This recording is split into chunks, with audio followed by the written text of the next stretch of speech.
공부하려고 책상에 앉으면 유난히 이어폰 속 음악이 더 귀에 들어오는 당신.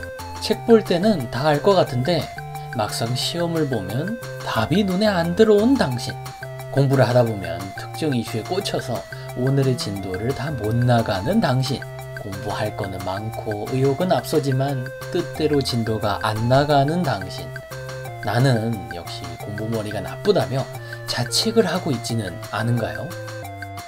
더 이상의 삽질은 이제 그만! 당신에게 맞는 공부법, 그리고 당신에게 가장 필요한 공부법은 따로 있습니다. 지금 당장 삽질을 멈추고 위즈덤센터 홈페이지에서 LSI 검사를 받아보세요. 무조건 열심히 하는 공부가 아니라 나의 목적에 맞는 가장 효율적인 공부법을 알려드립니다. 위즈덤센터의 LSI 공부법 검사.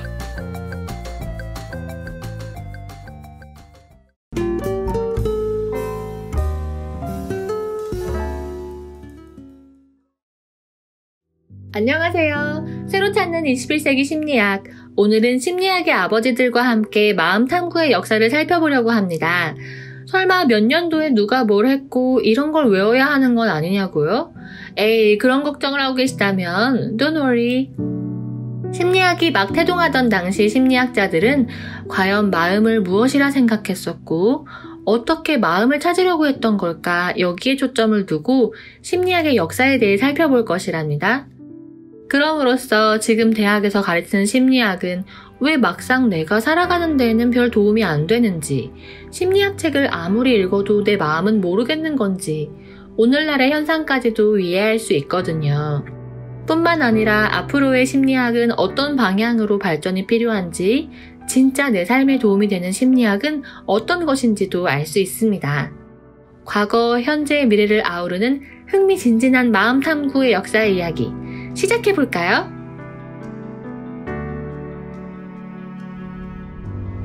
여러분, 새로 찾는 21세기 심리학의 역사 훑어보기.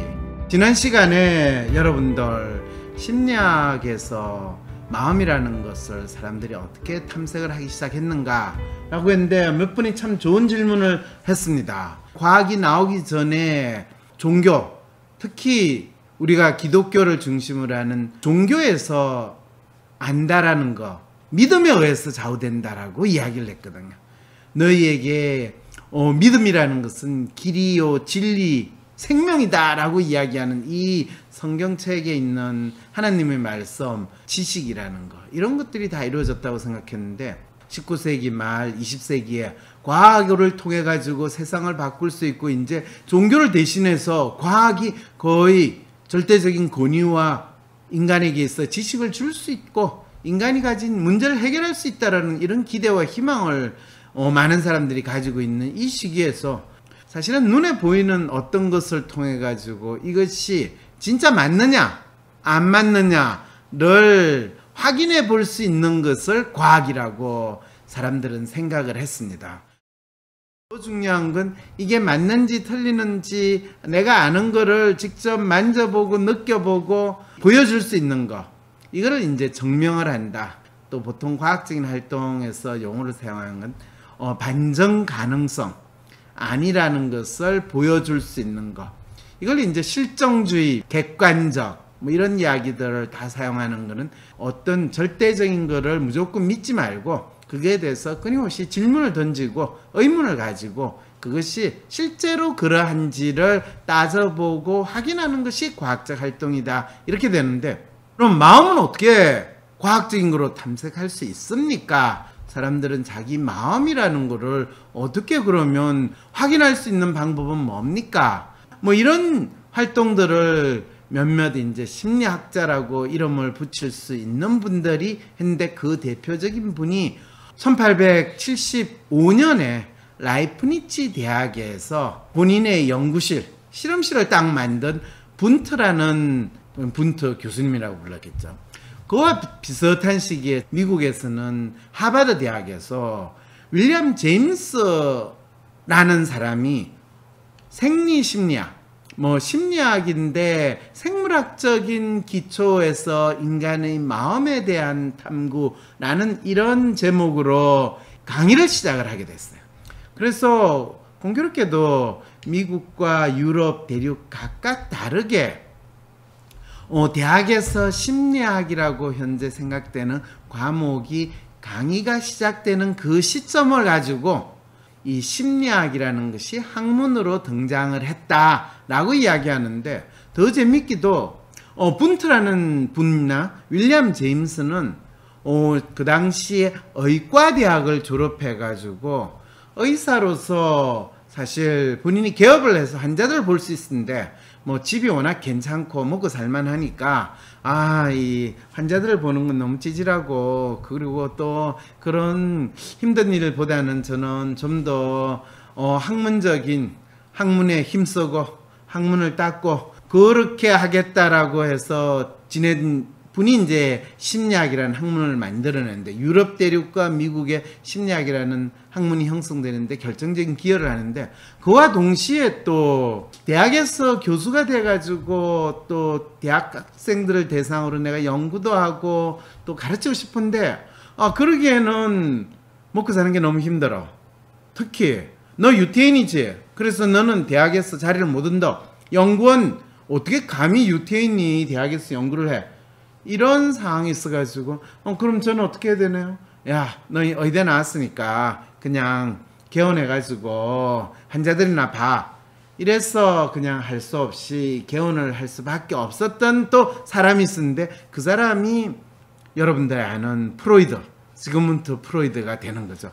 그래서 이 세 사람이 비슷한 시기에 마음에 대한 탐구를 시작을 하게 되는 것이 이제 심리학이 처음에 시작하는데, 그게 150년 전이나 지금이나 결국에는 마음이 뭡니까? 라는 질문을 던지고 그걸 탐구하려는 게 심리학이었다라는 거죠. 150년 동안 그러면 심리학자들은 마음이 무엇인지를 잘 규정을 하고 그 마음에 대한 탐구를 해왔는가 라고 할 때, 마음에 대한 탐구를 과학적으로 해야 된다 라고 하는 그 주장을 하면 할수록 심리학자들은 마음을 뭐라고 규정을 해야 되는지, 눈으로 볼 수 있고 만져볼 수 있는 마음을 규정하는 데 있어서 본질적인 곤란함 또는 문제를 안기 시작하는 상황에 있다라는 것을 구체적으로 알려드리게 되고, 그러다 보니까 20세기에 들어와서 100년 동안 이루어진 심리학의 연구는 정작 마음이라는 것이 일반적이고 보편적인 우리가 공기, 산소, 별 이런 식으로 눈으로 보고 만질 수 있는 그런 마음들, 몸에 있는 심장, 내 머리에 있는 뇌, 이런 거를 마음이라고 그냥 생각하면 안 될까요? 아니야, 마음은 그런 게 아니지 않니? 그럼 마음은 뭔가요?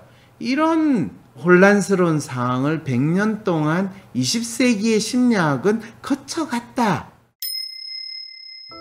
눈으로 볼 수도 없고 만져볼 수도 없고 이런 대상을 진짜 어떻게 찾아 연구하죠?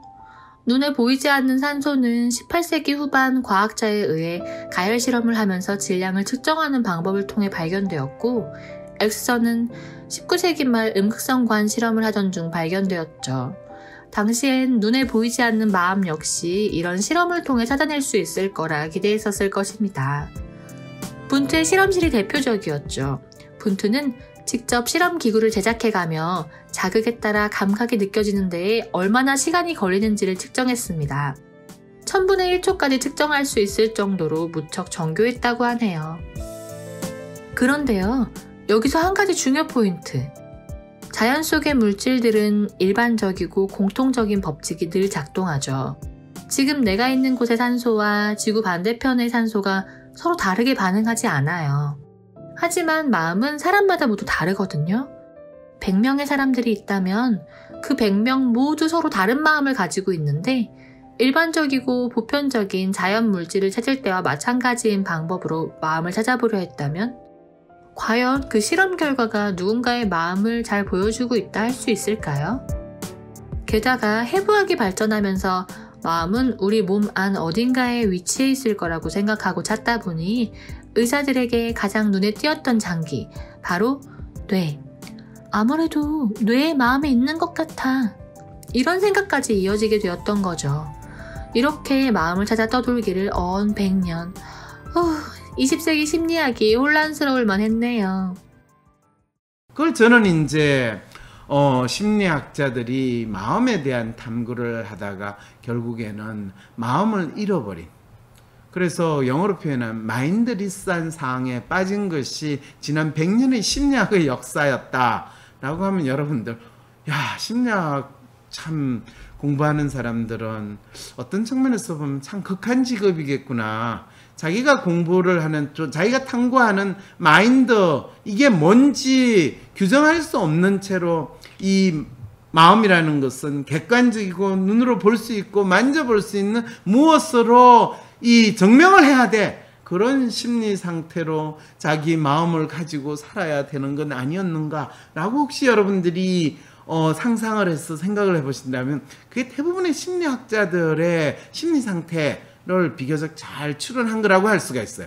현대 심리학은 결국에는 마음을 탐구하려고 하다 결국 마음이 뭔지 모르고 혼란스러운 상황이 있고, 진짜 사람들은 저 마음을 알고 싶어요. 또 내 마음을 읽어봐 주세요. 또 내 마음은 어떤 것인가요? 이런 욕구가 시대에 따라서 더 증가함에 따라서 심리학에 대한 관심이나 심리학에 대한 열망, 또 호기심은 더, 사실은 제가 학부 다니고 대학원 다니면서 교수 생활을, 심리학과 교수 생활을 20년 이상 하면서 인간은 자기가 결핍된 것을 어쩌면 충족하려고 하는 이 마음에서 마음을 탐구하는데, 이게 20세기를 지나서 21세기가 됐을 때 내 마음은 대체 뭔가?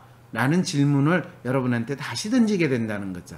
그래서 21세기 대중의 심리학, 각자 개인이 자기 심리학은 대체 지금 어떤 상황에 있고, 21세기 대한민국에서 그러면 대학에서 이루어지는 심리학은 대체 어떤 상태에 있는가.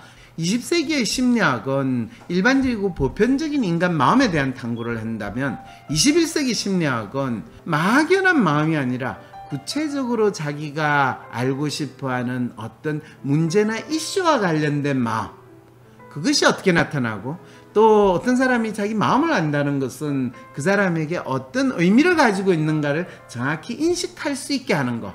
심리학이 진짜 각각의 개개의 사람들한테 자기 마음을 잘 알 수 있게 하고, 자기가 처해 있는 삶의 어려움, 문제, 또 자기 삶을 좀 더 풍요롭고 행복하게 만드는데 도움이 되는 학문이 되려고 한다면, 한 사람 각자가 자기 마음이 무엇인가를 알 수 있게 하고, 또 우리가 어떤 사람의 마음을 안다라고 할 때는 구체적으로 이 사람이 자기 마음을 표현하는 걸 통해 가지고 마음을 안다는 거죠. 재밌는 게 개개의 사례들을 가지고, 그것을 가지고 일반적인 법칙을 만들어내는 과학 연구 방법이나 형태라는 것이 이 심리학이 학문으로서 또 대학에서 과학으로서 될 때는 그 심리학의 이 일종의 모델, 또는 심리학이 불어하면서 우리도 이런 과학이 돼야 돼 라고 생각했던 그 학문의 모델은 물리학과 화학이었어요. 그러면 이 사연을 여러분들이 생각을 할 때 어떤 분은 저 사람 재밌는 지금 문제를 가지고 있구나, 저 사람 마음을 아는 게 재밌겠어요 라고 생각할 수도 있겠지만은, 어떤 사람 저 사람이 저런데 내하고 무슨 관계가 있어요? 그러면 마음을 안다는 거, 저 사람 마음 말고요, 저 마음을 좀 대해서 알려주세요. 이렇게 되면 어떤 보편적인 법칙이나 또는 뭔가 일반화시킬 수 있는 뭔가를 찾으려고 하는 과학적 연구를 하는 사람 입장에서는 이거 연구를 어떻게 해야 되지? 이걸 뭐라고 이야기해야 되지? 이런 혼란스러운 상황에 처하게 된다라는 것을 여러분들이 구체적으로 경험을 해보시라고 이 사연을 던진 겁니다. 개개의 생명체가 보이고 있는 각각의 현상들을 하나의 패턴으로 잘 파악을 해가지고 그걸 통해 가지고 일종의 법칙이 나타난다라고 이야기하는 생물학의 연구들은 과학이라고 이야기를 하고, 20세기의 최고의 이 생물학의 과학의 법칙이라고 이야기를 한다면 그거는 유전 법칙이거든. 이 심리학의 founding father, 소위 말해서 심리학의 아버지라고 하시는 분들이 인간의 마음에 대한 탐색을 물리학이나 화학과 같은 그런 이 연구 모델이 아니라 생물학, 특히 멘델의 유전 법칙, 그리고 기본적인 패턴을 찾아가지고 그 패턴이 각각 개개의 생명체에게 또는 개개의 사람들에게 어떻게 마음으로서 나타나는가를 잘 설명할 수 있었더라면 지금 심리학은 각각의 사람들이 자기 마음의 문제 또 자기 문제에 따라서 각기 다른 처방전을 얼마든지 찾을 수 있고 또 자기 삶의 변화를 나름대로 잘 찾아갈 수 있는 일종의 인생의 레시피, 삶의 처방전 이런 것까지도 얻을 수 있는 그런 상황이 수준으로 발전하지 않았을까라고 생각하는데, 심리학의 아버지들 중 한 명인 분트 역시 화학이나 물리학에서 탐구하던 방식을 인간의 마음 연구에도 적용하고자 했었습니다. 그래서 인간의 마음을 측정하여 숫자로 나타내고자 애썼죠. 당시에 물리학과 화학의 위상이 어찌나 높았길래 막 태동하던 심리학이라는 학문에까지 이렇게 영향을 끼치고 있었군요. 하지만 생물학에서의 연구 방법은 좀 달랐죠. 공통적, 일반적인 것을 찾으려 하기보다 왜 서로 다른지를 알아내고자 했으니까요. 콩들이 교배되었을 때 다음 세대에서 어떻게 이렇게나 다양한 모습의 콩들이 나타날 수 있는 거지? 어떤 패턴이 있는 거지? 이런 의문을 가졌던 멘델이 유전의 법칙을 발견하였듯이요. 그런 관점으로 인간의 마음을 탐구하고자 했더라면 심리학의 발전 방향도 달라졌을 거라는 말씀, 맞죠, 박사님? 20세기에는 마치 어떤 자연물질을 찾아내듯 일반적인 인간의 마음을 찾고자 했었다면 우리가 살고 있는 지금 21세기의 심리학은 한 사람 한 사람 서로 다른 마음을 각각이 살펴볼 수 있게 해주는 학문이 되어야 한다. 정말 꼭 필요한 심리학의 발전 방향인 것 같아요. 우리에겐 이미 개개인의 마음을 한눈에 볼 수 있는 방법이 있잖아요. 바로 황 박사님이 마음의 기본 패턴이 개개인에게서 어떻게 다양하게 나타나는지를 찾아 연구하고 그것을 한눈에 볼 수 있게 만든 WPI 검사 말이에요. 여러분들한테 지금 WPI 현실 프로파일 해가지고 WPI 프로파일을 보여주고 있는데요. 저거에 바로 각각의 사람들의 개개의 사람들이 자기 마음을 나타내는 패턴이다. 어떤 상황에 있을 때 어떤 마음의 패턴을 보여주느냐라는 것이 이 WPI 프로파일이다. 그러면 이제 마음을 볼 수 있게 된 건가요? 네, 그래서 WPI를 마음의 MRI라고 표현을 하는 거죠. 자, 여러분 저하고 이 사람의 마음을 한번 보도록 하죠. 저는 연애 소설을 쓰고 싶어 때로 이런 연애를 하면 좋겠다는 것과 제 연애 경험을 한번 적었어요. 하지만 오래 써나가진 못했어요. 실제 제 연애 경험을 적으니 그 감정에 빠져서 상대를 미워하게 되더라고요. 그러다 문득 드는 생각이 내가 정말 연애 소설을 쓰길 원할까? 이것마저 잘하지 못했어요. 일상에서 겪은 일도 적었는데 부정적인 감정이 그래서 많이 나타나더라고요. 자, 여러분들이 이 내용을 탁 가지고 어떤 사람의 마음을 여러분 저와 함께 읽어보실래요? 한다면 여러분들은 이 사람의 마음은 뭐라고 하실 수 있겠어요? 이 사람의 마음. 이 사람 마음은요? 이 사람 연애소설을 쓰고 싶어하는 마음이겠네요? 연애소설을 쓰고 싶어하는 마음 있죠? 그런데 연애소설을 쓰고 싶어 하는데 왜 연애소설을 쓰고 싶어 할까요? 예, 연애를 하면 좋겠다는 거. 그 마음에서 그렇잖아요. 이 유치원생이 텔레비전에 내가 나왔으면 정말 좋겠네. 이거는 본인이 텔레비전에 나오면 너무 멋있고 좋을 것 같은 그런 자기 마음이 표현된 거죠. 그렇죠. 연애소설을 쓰면 좋겠다라는 건 자기 마음이 연애를 하고 싶다는 마음을 표현한 거예요. 그러니까 여러분, 이 사람이 연애를 하면 좋겠다는 것과 제 연애 경험을 한번 적었어요. 그런데 오래 써나가지 못했어요. 왜 써나가지 못했어요? 많은 사람들은 이 사람이 글재주가 없나 보다 라고 생각하지만은 그런 게 아니라 자기 연애 경험, 이게 사실은 너무너무 힘들고 괴로웠다라는 자기 마음을 나타내는 거죠. 아니나 다를까 실제 제 연애 경험을 적으니 그 감정에 빠져서 상대를 미워하게 되더라.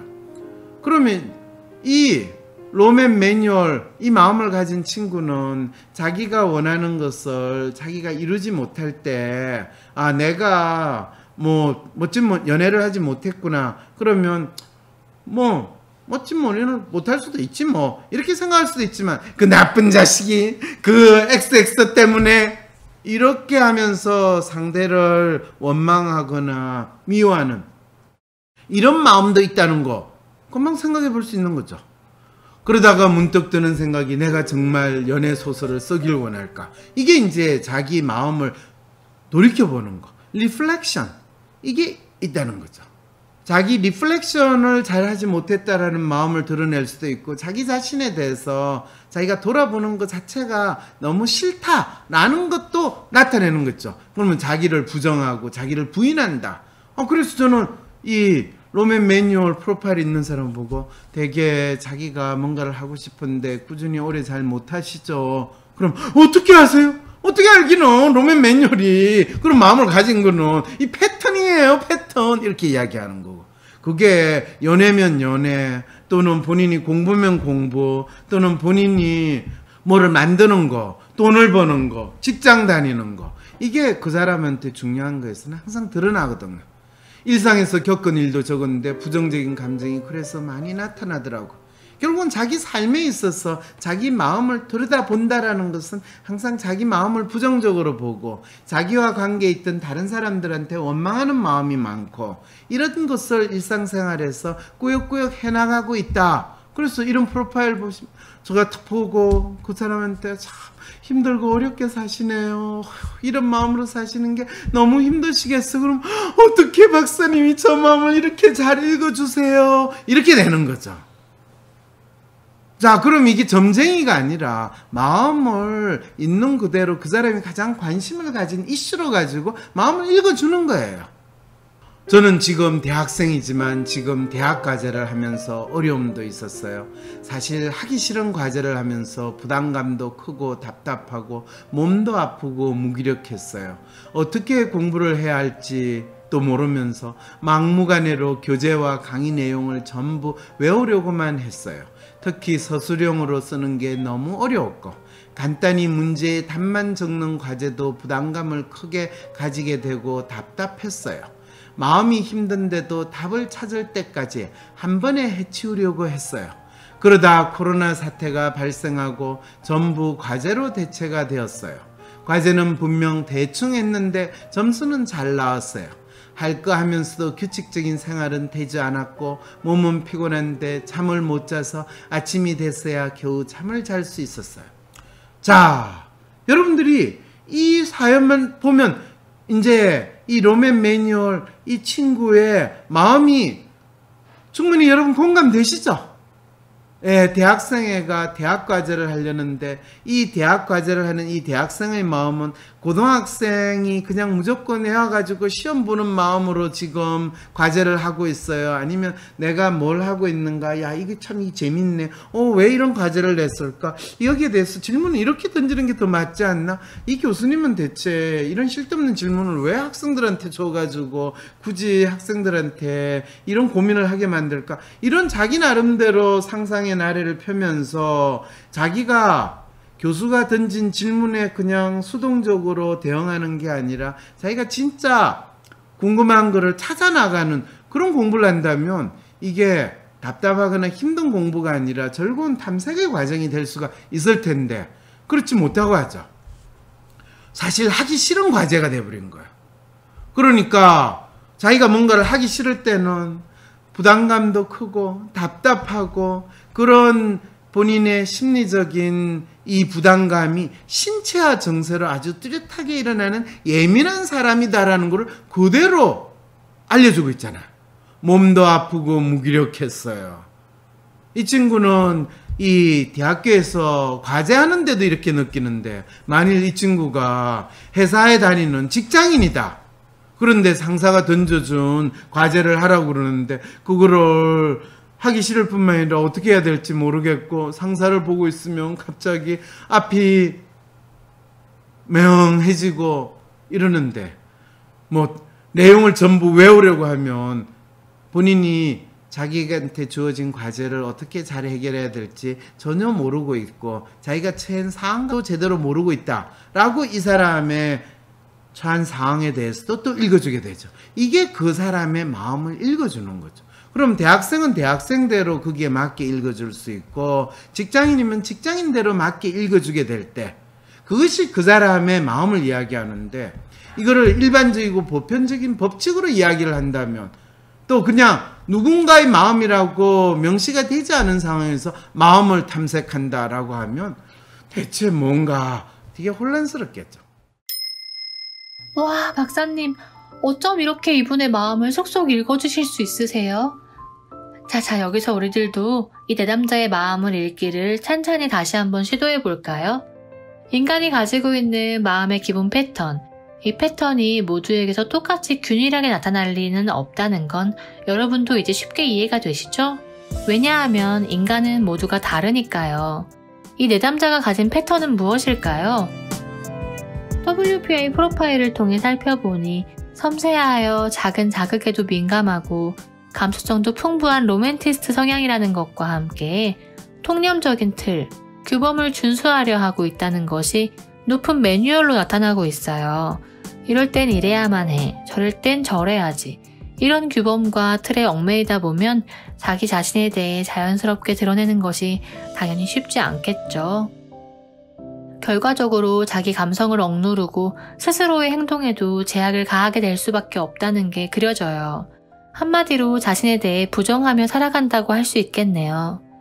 연애도 공부도 모든 일을 끊임없이 그렇게 해나간다면 너무 힘들고 하고 싶지 않고 괴롭다는 생각이 절로 들겠어요.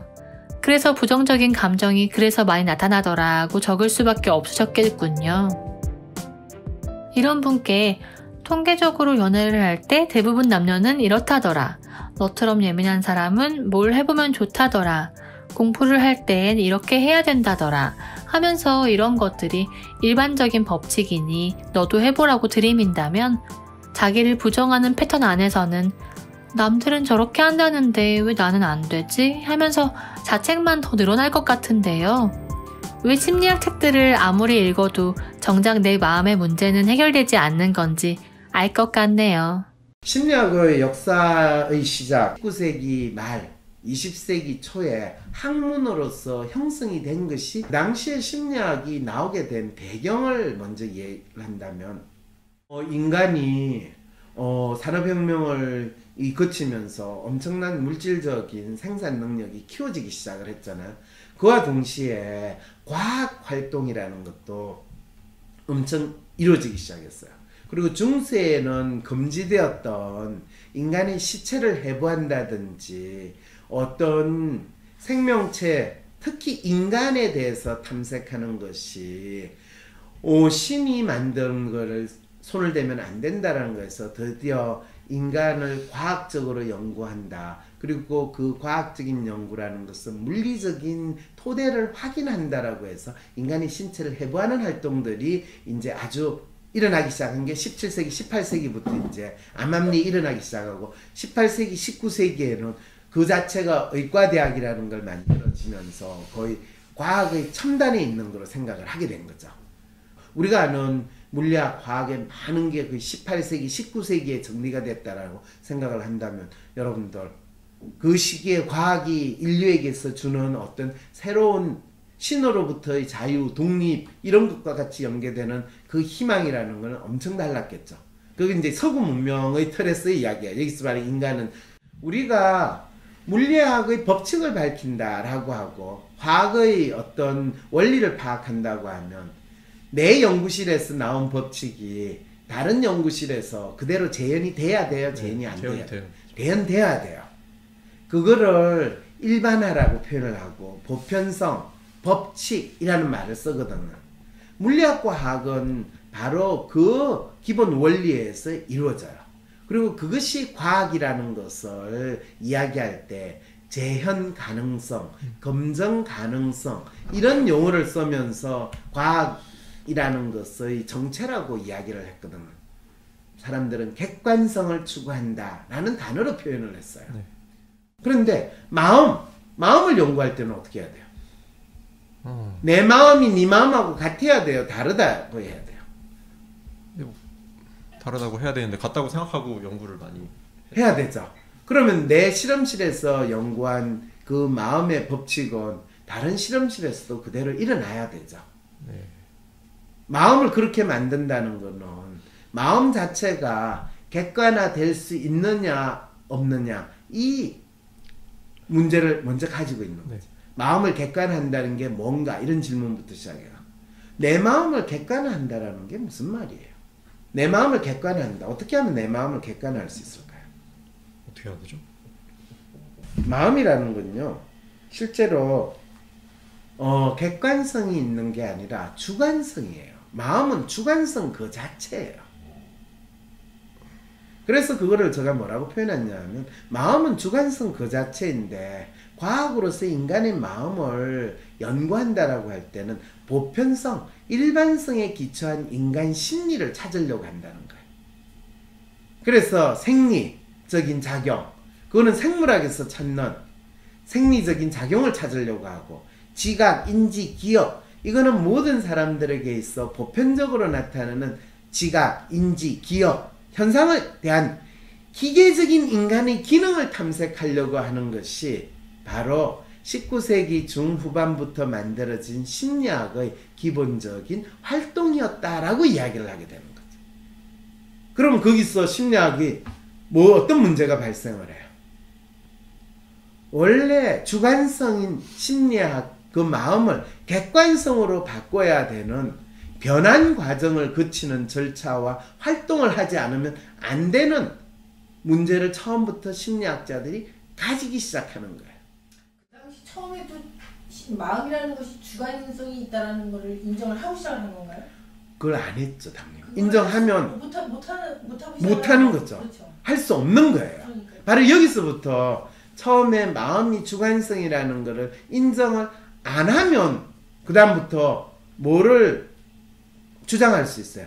객관적인 것만. 그렇죠. 연구하면 객관적인 인간의 마음에 대한 연구만 하면 된다. 그거에 대한 확신을 가지고 연구를 시작을 하는 거예요.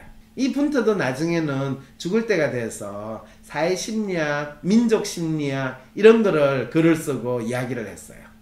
본인이 객관적이고 모든 인류의 보편적인 마음이라는 거를 탐색할 거라고 생각해서 심리학을 했는데 해보니까 예, 해보고 나니까 자기가 죽을 때가 돼서 몇십 년 돼서 예, 본토는 뒤에 연구를 오래 했어요. 거의 50년 동안 오래 살았어요. 그 당시. 다르더라. 민족에 따라 다르더라. 그렇죠. 사회와 민족에 따라서 다른 것 같으니까 민족 심리학 이래가지고 마지막으로 쓴 책이 바로 사회 심리학, 민족 심리학 이래가지고 자기 나름대로 독일 민족, 게르만 민족에 대한 이런 글을 쓴 게 분터가 한 일이에요.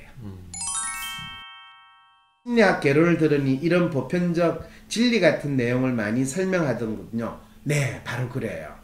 왜? 지금 지난 150년 동안 심리학은 바로 보편적 일반성에 기초한 인간 심리, 그래서 생리심리, 지각심리, 인지심리, 학습심리, 기억심리 이렇게 해가지고 기계적인 인간의 기능을 탐색하고 그거를 알려주는 것을 심리학이라고 대학에서 연구하고 가르쳐 왔기 때문에 그렇다는 거죠. 하지만 진짜 인간이, 개개인 인간이 알고 싶은 내 마음에 대한 거는 심리학이라고 하는 대학에서 가르쳐주는 거, 연구를 하는 것이 너무 없었을 뿐만 아니라 지금도 거의 없다라고 생각을 하시면 전혀 다르지 않은데, 초기 심리학이라는 것이 만들어지는 역사적인 배경에서 마음을 무엇이라고 규정하는 데에서부터 큰 차이가 있었다라는 걸 이야기해 주는 거예요. 네, 내가 심리학을 배울 때 교수님이 이 설명을 해줬으면 얼마나 좋았겠어. 그냥 심리학은 보편적이고 일반성이 있는 인간 심리의 법칙을 밝히는 거야. 그래서 과학이야. 그래서 인간의 사고와 행동에 대한 과학적 연구야 라는 정의를 하면서 심리학 개론을 가르치니까 그 다음부터 다른 생각을 할 수가 없는 거죠.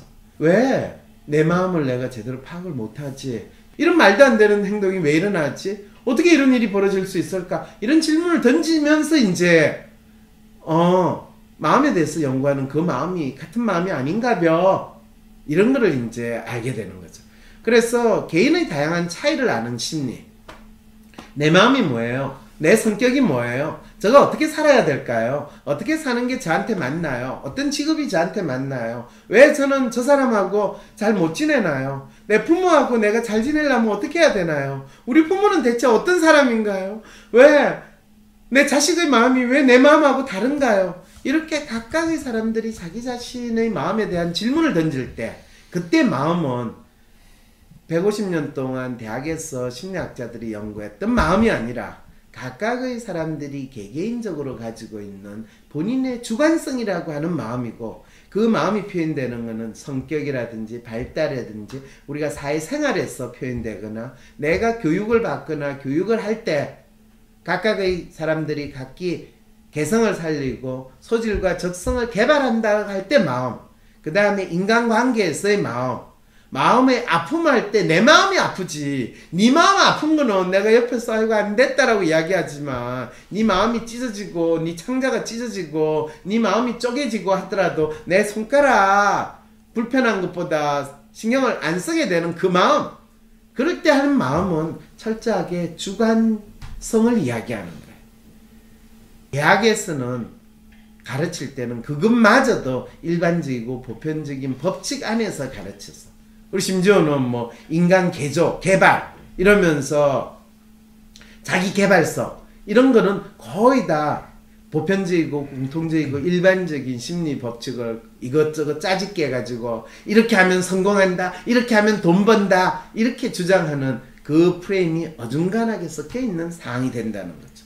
그래서 진정으로 인간의 마음에 대한 탐색은 각기 다른 개개인들이 특정한 이슈나 상황이나 자기가 느끼고 있는 문제에 대해서 자기가 가지고 있는 주관성, 자기 개인이 가지고 있는 믿음, 생각이 무엇이며 그것이 어떻게 나타나는가를 밝히는 것이 진정한 개인차에 기초한 마음에 대한 탐구, 또 마음이라고 규정할 수가 있다는 거죠. 지난 150년의 심리학이라는 것은 보편적이고 일반적인 마치 과학법칙이라고 하는 기계적이고 물질적인 마음에 대한 탐구에 초점을 놨다면, 실제로 앞으로 이제 100년, 150년 동안의 심리에 대한 탐구, 마음에 대한 탐구는 개인의 다양한 차이에 기반을 둔 그 마음, 그리고 각각의 개인의 마음, 이거를 탐구하는 새로운 시대로 지금 우리가 접어들고 있다라는 것까지 생각을 하면서 심리학의 지난 150년의 역사를 본다면 앞으로 150년의 심리학의 역사가 얼마나 드라마틱하게 바뀔 수 있을지 라는 생각으로 심리학의 역사에 대해서 여러분들이 조금 이해를 할 수 있지 않을까. 이거는 거의 천동설로서 수천 년 동안 인간이 세상과 우주를 봤다면 지동설로서 세상과 우주를 보게 만들 때 겪게 되는 그 혼란이나 그 당혹스러움을 동시에 겪는데, 그거를 이야기하는 것이 상당히 한편으로는 긴장되고 또 걱정도 되면서도 한편으로는 상당히 마치 마틴 루터가 이 종교개혁을 하는 그 마음하고도 비슷한 느낌이 든다라는 거, 이 심리학사 강의를 가지는 의미를 좀 더 알 수 있겠죠. 네. 우리는 앞서 한 루멘 매뉴얼 성향의 여성을 사연을 통해 만나보았습니다. 늘 부정적인 감정이 가득하신데 왜 그런지 자기 자신에 대해 이해하지 못하고 계셨죠. 하지만 우리는 황상민 박사님과 함께 WPI 검사로 나타난 그녀의 마음을 확인하고 구체적인 상황에서 그 마음이 어떻게 드러나는지를 파악함으로써 한 사람을 제대로 알고 이해할 수 있었죠. 만약 이와 달리 부정적인 감정을 많이 느끼는 사람들은 대부분 예민하더라. 그러니까 너의 예민한 마음을 어떻게 해보렴. 이렇게 일반적인 법칙을 찾아내고 그것을 적용하려는 방식으로 접근했다면 그녀는 결코 이해받을 수 없었을 테죠. 하지만 놀랍게도 이런 접근은 주변에서 아주 흔하게 볼 수 있습니다. 예민한 마음을 다스리기 위해 어떤 마음 훈련을 하라든지 어떤 습관을 만들라든지 그런 것들 말이죠. 사실 그 말 안에는 너의 예민함 바로 그게 문제니 그걸 없애봐. 이렇게 자기 자신을 부정해버리라는 그런 뜻도 담겨있는 것 같아 무시무시하게 느껴지기도 합니다. 저 사람은 언제, 어떻게, 왜 부정적인 감정을 느끼는 걸까? 그 사람의 마음을 살펴보려는 것은 빠진 채 부정적인 감정이 들 때 이 방법을 쓰면 없어져. 이렇게 누군가 정해놓은 답만 들이미는 모습. 개개인의 마음을 탐색한다는 것과 일반적이고 보편적인 마음을 탐색하는 것. 어떤 출발선상에 서는지에 따라 이렇게나 다른 결과를 가져온다는 것. 확실히 느껴지시죠? 자, 그러면 다시 한번 돌아가서 이야기를 합시다. 심리학에서 다루는 마음은 무엇인가요? 개인의 마음은 어떻게 알 수 있나요? 개인의 마음을 알면 개인의 삶과 사회 문제를 해결하는데 어떤 유용함이 있을까요? 초기 심리학에서 마음이라고 규정을 하고 그거를 100년 이상 마음을 탐구했다라는 그 활동은 일반적이고 보편적으로 사람들을 통치하는 왕의 입장이 됐다든지 또 그 많은 사람들을 어떻게 관리, 감독하는 그 위치에 된다면 일반적이고 보편적인 사람의 마음을 아는 것도 도움이 되겠죠. 진짜 내가 느끼는 마음이라기보다는 우리 마음이라고 믿자. 마치 하나님이 인간에게 영혼을 줬다. 또는 모든 인간은 마음을 가지고 있다. 대중을 조작할 수 있다. 라고 할 때는 일반적이고 보편적인 사람의 마음을 아는 것으로 충분할 건데 개인의 마음을 안다. 개인이 스스로 자기 마음을 안다. 라는 거는 100년, 150년 동안 심리학이 탐구했던 그 마음 아니라는 거예요. 개인의 마음을 아는 것과 심리학에서 마음을 아는 거는 지난 150년의 심리학 역사에서 완전히 따로 나갔다는 이야기를 먼저 이제 하고요. 그러면 한국 사회에서 심리학에서 다루는 마음은 어떤 거고 그거를 어떻게 볼 것인가 라고 했을 때 21세기 한국 사회에서 심리와 심리학의 정체를 다시 한번 확인하고 이제 앞으로 100년, 150년의 심리학은 어떻게 가야 될 것인가 라는 측면을 한번 생각해 봅시다. 라는 측면에서 심리학사라는 게 뭔가 그리고 마음의 정체가 뭔가에 대한 이야기를 여러분들하고 조금 할 필요가 있는 것 같아요. 20세기에서 21세기로 전환하는 지난 150년의 마음의 탐구의 역사 그리고 그때의 마음의 정체라는 것은 인간의 마음이 무엇인가 라는 것에 대해서 초점을 뒀던 심리학의 탐구의 역사였고 앞으로 21세기에서 100년의 역사에서 나의 마음에 대한 탐색을 한다라는 것이 심리학의 연구활동으로 이루어질 수 있을까? 어떤 심리학의 연구활동이 사람 각자가 자기의 마음을 탐구할 수 있고 개개인이 자기의 마음이 다른 사람과 어떻게 차이가 나는가를 탐구하는 역사로서 그것이 학문으로서 또는 그것이 상담이나 연구활동으로서 전환될 수 있을까라는 것을 생각해보고 그걸 탐구해 간다면 심리학이 또 다른 발전을 할 수 있지 않을까라는 생각은 해보는데 심리학을 연구하는 사람이 많으면 그런 일도 있겠죠. 여러분 기생충에 보면 거기 친구 노죠. 대학도 못 간 이 민훈과 기훈가 하는 그 두 애가 이야기하는데 그 기생충집 아들 애 이름이 기우예요, 민우예요? 기우였던 것 같아요. 기우였죠. 예. 기우 친구는 민우거든요. 그런데 민우는 명문대생 학생이고 기우는 대학도 못 들어간 삼수생이에요, 그죠?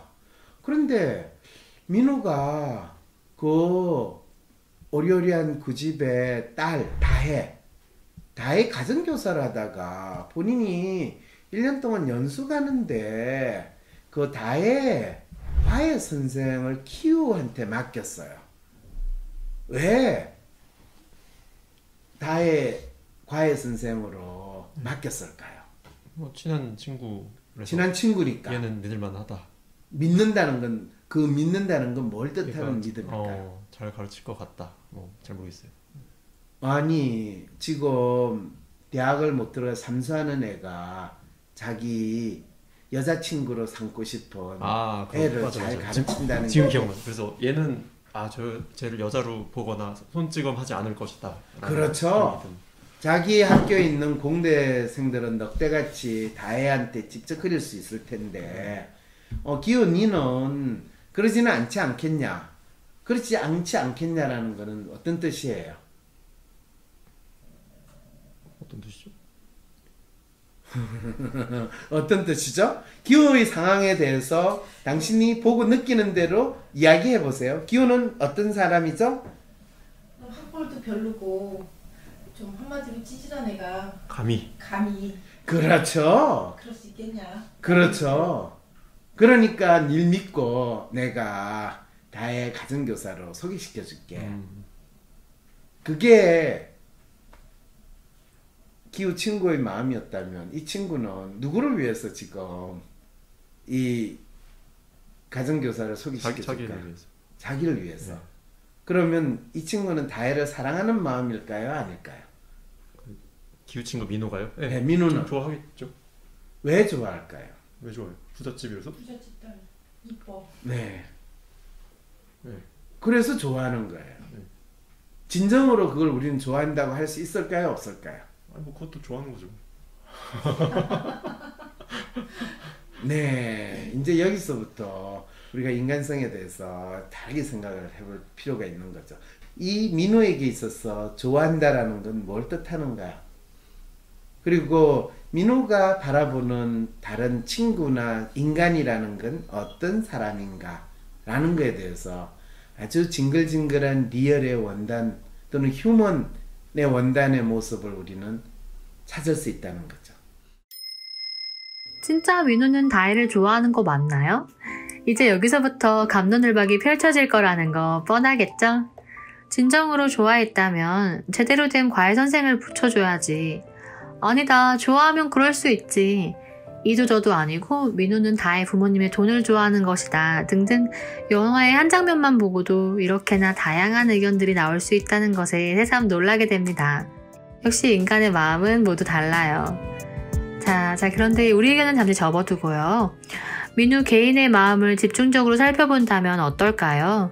특히나 다혜를 그렇게나 좋아하여 늑대 같은 동기들 대신 찌질한 친구를 과외 선생으로 소개시키려 할 때 바로 민호에게 좋아한다라는 건 무엇일까? 민호의 마음이 어떻게 드러나는지 한번 제대로 파악해보자고요. 기생충의 초반부. 기택네 식구가 박 사장의 집에 들어갈 수 있었던 건 다 기우의 친구 민혁이 기우를 명문대생으로 사모님인 연규에게 소개해줬기 때문이다. 기우에게 다혜 과외를 맡기는 민혁의 대사를 잘 들어보자. 야, 너 학교에 친한 과 친구들 많잖아. 굳이 왜 나 같은 백수한테 부탁을 하냐? 왜긴 왜겠냐. 난 상상만 해도 너무 싫다. 우리 과 공대생 그 늑대 새끼들이 다혜 근처에 얼씬거리는 것 자체가 기분이 너무 더러워. 민혁은 자신의 과 친구들을 늑대 새끼들이라고 했지만 실은 이건 과외를 하면서 다른 꿍꿍이가 있는 자신도 마찬가지다. 내후년에 걔 대학 입학하면 정식으로 사귀자고 하려고. 그러니까 그때까지면 네가 잘 좀 챙겨줘라.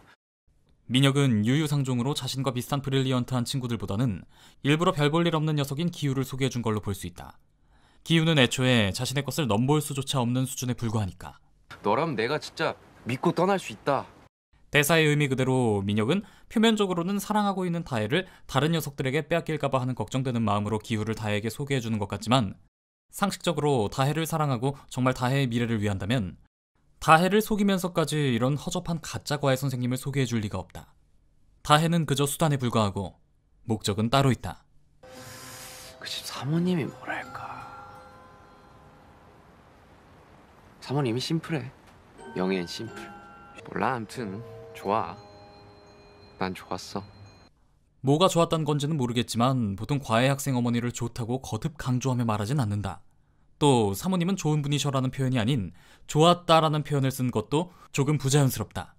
특히 이 좋았다라는 표현 직전에 민혁이 잠깐 동안 감상에 빠지는 것은 민혁과 이 사모님 사이에 어떤 일이 있어 왔다는 걸 짐작해 볼 수 있게 한다. 결국 기우는 민혁의 소개로 다혜의 과외 선생으로 오게 되고 그렇게 기우는 민혁이 말하던 영앤 심플 사모님 연규를 만나게 된다. 민혁쌤이 사실 인간 자체가 워낙에 브릴리언트하잖아요. 저나 다혜나 만족도가 높았거든. 다혜 성적하고는 별개로. 진짜 너무 좋았어. 저나 다혜는 내년 수능 때까지 민혁쌤하고 계속 쭉 가고 싶었어요. 기우를 처음 본 연교는 시종일관 민혁에 대한 칭찬, 그리고 떠나가는 민혁에 대한 아쉬움만을 이야기한다. 전화 다혜나 만족도가 높았거든. 아, 진짜 너무 좋았어. 항상 다혜보다는 연교 자신을 먼저 말하며 만족도가 높았다, 너무 좋았다라고 말하고 있다. 전화 다혜나 만족도가 높았거든. 다혜 성적하고는 별개로. 다혜 성적하고는 별개로 정말 좋았다는 표현. 과외 선생에게 자녀 성적 말고 좋을 것이 또 무엇이 있을까? 이는 성적과 성적의 같은 표기를 생각해봤을 때 자신의 성적으로도 만족도가 좋았다는 의미로 들리기도 한다. 전화 다혜나 만족도가 높았거든. 다혜 성적하고는 별개로. 아, 진짜 너무 좋았어. 제 입장에서는 그쪽이 민혁쌤 같은 어떤 레벨이 아니라면 그게 무슨 의미가 있나 뭐 이런. 민혁이 아니면 자신에겐 의미가 없다고 하는 연교. 그리고 잘 보면 민혁 칭찬만 하는 사모님 연교는 은근히 기우에게 반말을 하고 있는데 전화 다혜나 만족도가 높았거든. 아, 진짜 너무 좋았어. 그쪽이 민혁쌤 같은 어떤 레벨이 아니라면 그게 무슨 의미가 있나. 나보다 더 전문가야. 나 한시도 가만히 있지를 못하거든. 이는 연교의 부자로 살아온 본능이 무의식 중에 기우가 민혁보다 레벨이 많이 떨어진다는 것을 감지했다는 것. 사실 이것이 민혁의 진짜 의도였던 걸로 보여지는데 연교는 자신의 말에 영어를 섞어 쓴다. 인간 자체가 워낙에 브릴리언트하잖아요. 풀타임으로 안 보고 싶어서. Is it okay with you? 잘하는 영어로는 절대 볼 수 없는 수준이다. 그런데 왜 계속해서 영어를 쓰는 걸까? 이건 자격지심일 거다. 연교는 부잣집 사모님이지만 많이 배운 사람은 아닌 것처럼 보인다.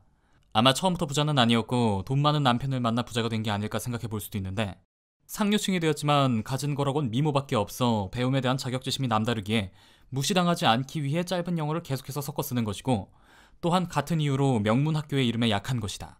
아니, 제 사촌의 과 후배 중에 그 제시카라고 그 일리노이 주립대 응용미술과 다니다가 그 한국 다시 나온 친구가 있는데요. 일리노이. 그런데요.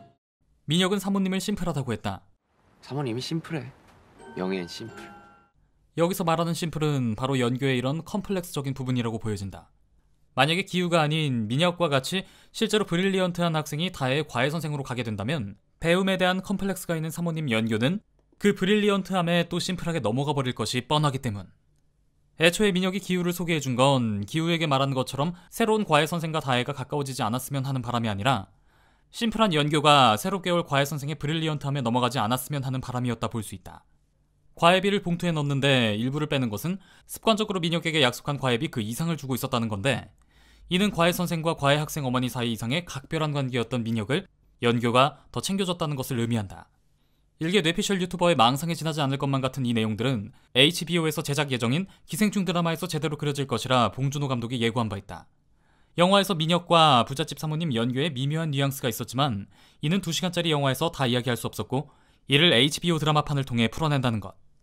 과연 민혁과 연교 사이엔 어떤 일들이 있었을까? 드라마판 기생충도 기대를 해본다. 그 집 사모님이 뭐랄까.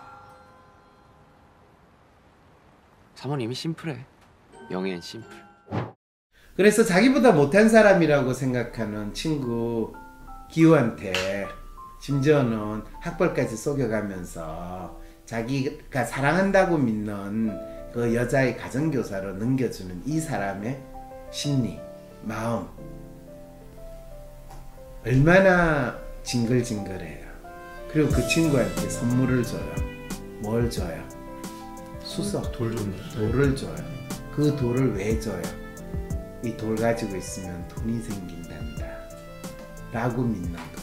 내가 기도하고 빌기만 하면 돈이 생기고 밥이 생기고 자리가 생긴다 라고 믿는 그런 마음으로 사는, 그걸 너무너무 잘 그려.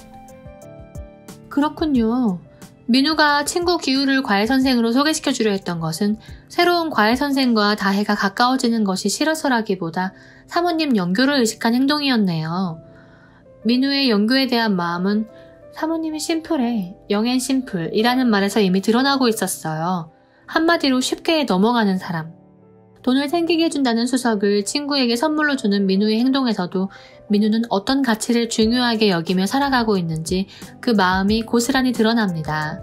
연교의 민우에 대한 마음도 이미 말과 행동으로 드러나고 있었고요. 그렇다면 그런 둘이 만났을 때 어떤 관계였을지까지도 그려지게 되네요. 저도 저 영화 봤는데 왜 눈치채지 못했을까요? 누군가를 좋아하면 사람들은 이러이저러한 행동들을 하게 된다. 이렇게 일반적이고 보편적인 틀, 통념 안에서 과연 민우는 어떤 경우에 해당하는 것인지 키워 맞춰보려고 하는 한 결코 민우의 마음을 알 수 없었을 것입니다. 그러니 대학에서 가르치는 보편적 일반성에 기초한 심리, 인지심리, 생리심리, 지각심리, 기억심리 이런 것들을 통해서는 민우의 마음을 읽지 못할 수밖에요. 마찬가지로 제 마음을 읽는 데에도 전혀 도움이 안 되는 게 당연하겠네요. 앞으로 21세기 심리학은 바로 이렇게 개개인의 마음을 읽어낼 수 있는 방향으로 발전해야 된다는 것, 영화를 통해서도 알게 되네요. 그나저나 인간의 마음을 이렇게 디테일하게 표현하고 있었다니 봉준호 감독님 역시 괜히 봉태일이 아니었습니다. 심리학 교재의 책보다 어쩌면 영화 한 편이 인간의 심리에 대해서 더 잘 보여주고 있는 것 같아 조금 씁쓸한 마음까지 들기도 하네요. 하지만 오늘날 심리학은 새로운 전환점을 맞이하고 있고 정말 우리 각자에게 필요한 역할을 해주는 학문으로서 앞으로도 쭉 발전해 갈 수 있다고 믿습니다. 왜냐고요? 개개인의 마음 탐색 연구 결과로 만들어진 마음의 MRI, WPI도 있고요. 자기 마음의 문제에 따라서 각기 다른 삶의 처방전, 인생 레시피를 찾아낼 수 있는 WPI 심리상담도 이루어지고 있고요. 지금 이 강의를 시청하시는 여러분들도 진정으로 한 사람의 마음을 이해한다는 것이 무엇인지 알아가고 계시잖아요. 대체 나는 왜 이런지 모르겠어. 쟤는 좀 이상해. 이런 생각 대신 지금 나의 마음은 무엇일까? 저 사람은 왜 저런 행동을 하는 걸까? 어떤 마음인 걸까? 이런 생각이 먼저 떠오르신다면 그것만으로도 이미 여러분은 마음에 대한 인식이 많이 달라진 것이랍니다. 내가 살아가는 데에 진짜 도움이 되는 심리학을 만날 수 있는 황심소, 황심대와 계속 함께 하시며 삶의 변화를 경험해보세요. 다음 편에서 계속됩니다.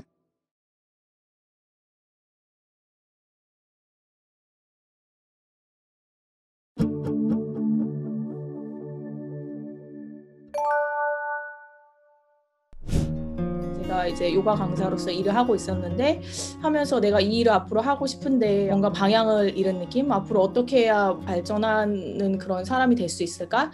나이가 30이 넘어가고 30대 중반에 이제 가까워지면서 앞으로 어떤 삶을 살아야 되지에 대해서 더 계속해서 깊게 더 생각하게 됐던 것 같아요. 그 생각이 점점 커지면서 어느 순간은 도저히 뭔가 방향을 잃은 것 같다. 이 상태로는 계속해서 앞으로 뭔가 나아가는 느낌이 없다. 이런 생각이 들어서 진짜 이거를 좀 더 본격적으로 배워봐야겠다. 이런 생각이 강하게 들었던 것 같아요. 그래서 초급 워크숍부터 중급, 고급 이렇게 쭉쭉 해서 전문가 과정을 이제 마치게 됐습니다.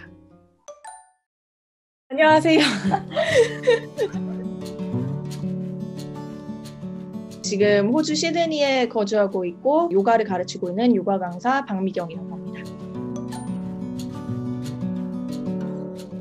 누군가 나한테 너는 이런 성향이고 이런 사고 패턴을 가졌어 라고 말해준 적은 없었죠. 그러니까 제가 약간 뭔가 남들과 다르거나 이런다는 거에 대해서는 조금 알고는 있었는데 근데 다르다는 게 약간 틀리다는 거와 같이 가는 경향이 있잖아요. 그러니까 내가 뭔가 잘못됐나? 이래서 저 스스로에 대해서 뭔가 더 혼란스럽고 남들과 뭔가 맞춰가야 되나? 이런 생각이 항상 마음속에 있어서 더 이도저도 못하는 약간 그런 상황에서 계속 있었던 것 같아요.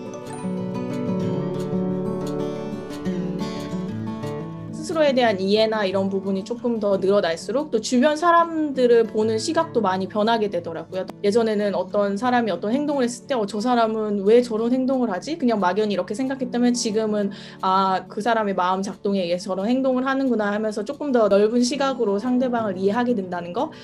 가깝게는 제 이제 남편이랑도 사이가 원래 좋았지만 훨씬 더 좋아지고 부모님과의 사이도 굉장히 좋아지고 제 일에 있어서는 이제 저한테 오시는 클라이언트 분들 한 분 한 분에 대해서 이제 성향 파악이라든지 이런 부분이 훨씬 더 수월하게 되면서 수업이라든지 이런 걸 준비하고 제가 이제 제공하는 서비스에 있어서도 만족도도 훨씬 더 높다는 걸 이제 바로바로 더 느끼고 있고 그래서 전반적으로 도움이 안 된 부분이 없었던 것 같아요. 예를 들면 성향에 따라서 뭐 로맨 분들한테는 마음을 읽어주려고 하는 그런 접근 방법을 이렇게 했을 때 이런 느낌이지 않으세요? 하면서 표현하지 못하는 부분에 대해서 제가 계속해서 질문을 통해서 어떻게 느끼시는지 이 부분을 계속 끌어내려고 하는 그런 수업 방식을 적용하고 있고, 또 휴먼분들 같은 경우에는 최대한 어려운 동작이나 이런 거를 많이 하지 않으면서 좀 수업을 더 재밌게 계속 웃으면서 농담하고, 그리고 이제 조금만 해도 막 잘한다 칭찬도 막 해주면서 아이디얼 분들 같은 경우에는 자세나 이런 부분에 있어서 굉장히 디테일하게 설명도 해주면서 수업의 시퀀스나 이런 부분을 조금 재미있게 크리에이티브하게 이런 식으로 엮어가지고 하면서 그분들을 약간 흥미도 이렇게 유발해 줄 수 있게 이런 식으로 하고, 그리고 에이전트 분들 같은 경우에는 이제 목표를 정하죠. 이 자세를 한번 하기 위해서는 이 동작을 해서 이렇게 가야 한다, 이런 식으로 해가지고 이제 목표 설정을 해서 그 동작으로 이제 향해 가는, 이런 식으로 다양하게 이렇게 접목시키면서 하고 있는 것 같아요.